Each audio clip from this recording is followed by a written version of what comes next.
Ngayong araw ay day off namin at pupunta kami sa City Star para bumili ng mga kakailanganin namin sa gender reveal na hindi ko nabili sa Shein. Dumaan muna pala kami ng asawa ko sa Burgan Bank para i-update yung aking account at hindi ako makapag-withdraw sa aking ATM. Tapos after nun, dumaan na rin kami sa McDo para mag-breakfast kasi inaantay na rin namin yung friend namin na si Rio at siya yung makakasama namin sa pagbili ng mga kakailanganin pa namin sa aming gender reveal. Ay! Nakaget up.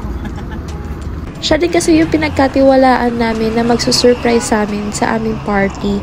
At bukod pa doon, siya lang yung nakakaalam kung ano talaga ang gender ng aming baby. Sumakay na nga lang kami ng public bus para makatipid kami sa pamasahe.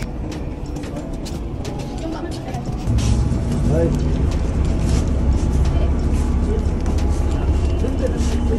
Saan? Ayaw mo tabi tayo? Yung asawa, hindi mo na naman eh. Kaya tinabaan mo na lang 80KD na 424 hours. Pero layo na yun. Sa Wakra. At nandito na nga kami sa City Star. Napakamura talaga ng mga bilihin dito. Lalo na yung mga gagamitin namin para sa pang-party. Tapos, bumili na rin ako ng pang-souvenir namin dahil kinulang ako ng 4 na items na ilalagay doon sa box. After nga namin mabili lahat ng mga kakailanganin namin dito sa City Star, dumiretso pa kami ni Box sa Also para mag-grocery ng mga kakailanganin ko para sa aking desserts. At ito na nga, nakauwi na kami at nagsimula na kami gumawa ng mga DIY dessert stands kasi ang mahal kung bibili kami kaya mas mabuti nang mag-DIY na lang.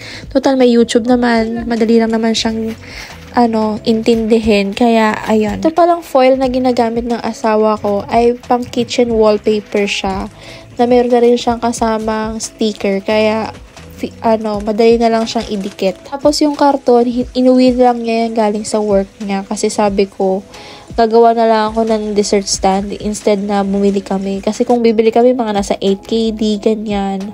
Ito at least, mura lang. Glue stick lang at saka yung wallpaper lang yung ginastos namin dito. Nung kinasal kami ni Ferds, puro DIY lang din kami. Kaya may mga natira pa kaming pang design. So, yun yung ginamit ko para dito sa poster board. Yan. Karton lang din yan. Tapos, kinoberan ko ng wallpaper. Tapos, yung mga pang heart-heart, dinikit ko lang.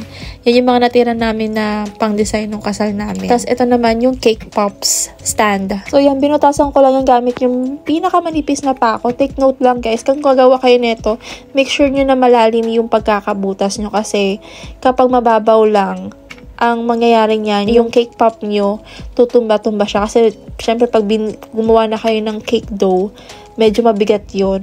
So, kailangan, as much as possible, mas malalim yung pagkakabutas nyo. Gumamit din para ako ng ruler para pantay-pantay yung pagkakabutas ko.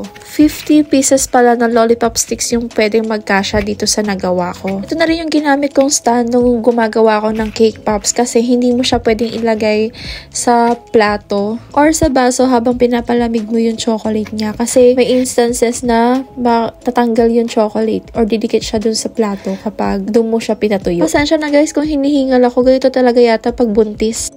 And that's for today's vlog. Thank you for watching.